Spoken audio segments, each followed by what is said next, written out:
Hello guys, ഇതെൻ്റെ വണ്ടിയാണ്. വണ്ടിയുടെ സിറ്റുവേഷൻ ഒന്ന് നോക്കി. ഇതിനകത്ത് ടയറില്ല ഗൈസ്. വേറൊന്നുമില്ല, എൻ്റെ വണ്ടി പെട്ടെന്ന് പഞ്ചറായി ഗൈസ്. ഇങ്ങനെ കട്ടപ്പുറത്തിരിക്കുകയാണ്.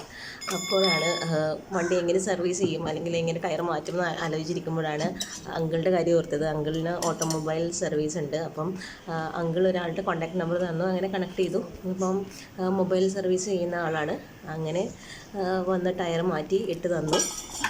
അപ്പം MRFൻ്റെ ടയറാണ്. അപ്പോൾ അവിടെ റിപ്പയർ ചെയ്തുകൊണ്ടിരിക്കുകയാണ് ടയറ്. ഇനിയിപ്പം പഴയ ടയറൊന്നും ചെയ്യാൻ പറ്റില്ല എന്ന് പറഞ്ഞു. അപ്പം നമ്മൾ പുതിയ ടയറിലേക്ക് മാറി. അങ്ങനെ പുതിയ ടയർ ഇട്ടുകൊണ്ടിരിക്കുകയാണ് ഗൈസ്.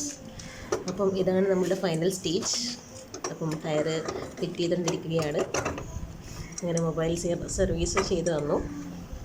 അങ്ങനെ എൻ്റെ 1500 രൂപയും പോയി. ഇതാണ് അങ്ങനെ ഓർക്കാപ്പുറത്ത് പൈസ നഷ്ടം വന്നിരിക്കുകയാണ് ഗൈസ്.